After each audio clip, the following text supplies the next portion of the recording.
Hello বন্ধুরা, তোমরা সবাই কেমন আছো? আশা করি সবাই অনেক ভালো আছো, আর আমিও অনেক ভালো আছি। আর দেখো দেবান বাবার কাজটা কি করছে। ওকে কিন্তু রেডি করা হচ্ছে, আর তার মধ্যে দেখো ওই যে মাথায় আঁচল দিয়ে ঘোমটা দিয়ে দুষ্টামি করছে।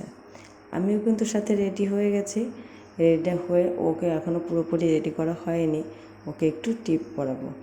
আর এই টিপটা না পরালে হয় না, ওকে ভালো লাগে না কোথাও গেলে একটু টিপটা পরাতে, বাচ্চা মানুষ তো, তাই ওকেও একটু টিপ পরানোর ব্যবস্থা করছি। টিপটার ও খুবই দুষ্টামি করে, আর তার মধ্যে খুবই সাবধানে ওকে টিপ পরাতে হয়, সেটাই করছি। টিপটা ভালো করে পরিয়ে নিচ্ছি। আর দেখো পাউডার দিতে গেলাম ও কেমন চিৎকার করছে। ওই টিপটা দিয়ে তারপরে ভাবছি ব্যাগটা গুছিয়ে নিই। ব্যাগটা গোছাতে হবে, ব্যাগটা না গোছালে তো ওনার আবার মাঝি রাস্তায় গিয়ে যদি কিছু দরকার পড়ে, ওনার কথা ভেবে আমার কোথাও গেলেও সাথে করে একটা ব্যাগ নেওয়াই লাগে, কিছু করতেই হয়। তাই একটা টিস্যু আর ব্যাগটা নিয়ে গেলাম। ব্যাগের মধ্যে কিছু জামা প্যান্ট নিলাম ওর সাথে। হঠাৎ করে এই আমাদের ডিসিশানটা হয়েছে আমরা কোথাও বেরোবো, তাই এই যে গুছিয়ে গেছিয়ে বেরিয়ে পড়লাম। আমি জানতামও না যেভাবে যাব। হঠাৎ করে বড়মশাই বলল যে চলো একটু বেরিয়ে যাসি, কিন্তু কোথায় যাচ্ছি আমি কিন্তু এখনও জানি না কোথায় যাব।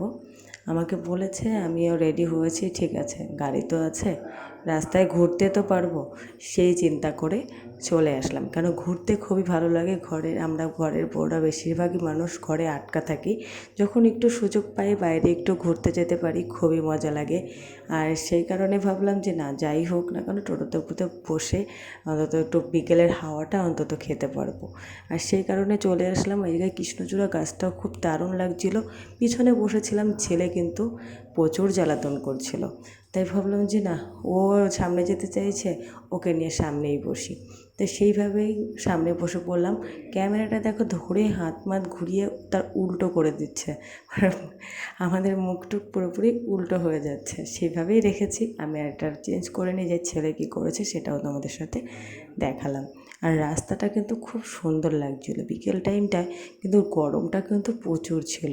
রোদ্দুরের তাপটাও কমেনি, বেলার টাইম কিন্তু তখন অনেকটাই পড়ে গেছে, কিন্তু তারপরেও যেই রোদ্দুরের তাপটা এটা কমেনি, আর গরমটাও কমেনি। কিন্তু রাস্তাটা দারুণ লাগছিল। আর নিজেদের গাড়িতে করে যাচ্ছি, মানে ঠান্ডা বাতাস না থাকলে রোদ্দুরের তাপ লাগলেও তাও একটা আনন্দ লাগছে। বাড়ির থেকে বেরোতে পেরেছি, একটু ঘুরতে যেতে পারছি, ছেলেকে নিয়ে সামনে বসেছি, একটু আনন্দ করতে বেরিয়েছি। আর দেখো সবাই কিন্তু এখানে এসে জায়গাটাকে পুরো পুরনো করে ফেলেছে। আর এই পুরনো সময়েই আমি এসেছি, যে আমিও একটু চাই। আমি ভাবলাম, জানতাম না যে আমাকে এখানে নিয়ে আসবে, এই তালতলাতে নিয়ে আসবে আমাকে বর্মশাই। এবার হঠাৎ করে বলেছে, দেখো আমি যখন রাস্তায় এসেছি, রাস্তাও আমি চিনি না যে কোথায় যাচ্ছি। তারপরে আমি তাল গাছগুলো দেখে আমি বুঝতে পারলাম। আর তার আগে একটা কী যেন বলেছিল, তারপরে বুঝতে পেরেছি যে তালতলায় আসছি। তার আগে আমি একটুও জানতাম না যে আমরা তালতলায় আসছি। আর এখানে এসে ছেলে তো বড্ড আনন্দ পাচ্ছে, ওকে ধরে রাখাই ভারী মজা, মানে সমস্যা হয়ে যাচ্ছিল। ও শুধু ছোটাছুটির তালে আছে, ফাঁকা জায়গা পাচ্ছে, কি করবে, নাচ করবে না কি করবে, গান করবে, ও নিজেও বুঝে উঠতে পারছে না। ওকে ধরে রাখা প্রচুর সমস্যা হচ্ছিল। তারপরে কি, প্রচুর গাড়ি ঘোড়া, যাই হোক না কেন কান্নাকাটি করলেও ধরে রাখতে হবে, তাই কান্নাকাটি করছিল, তাও জোর করে ধরে রাখছি।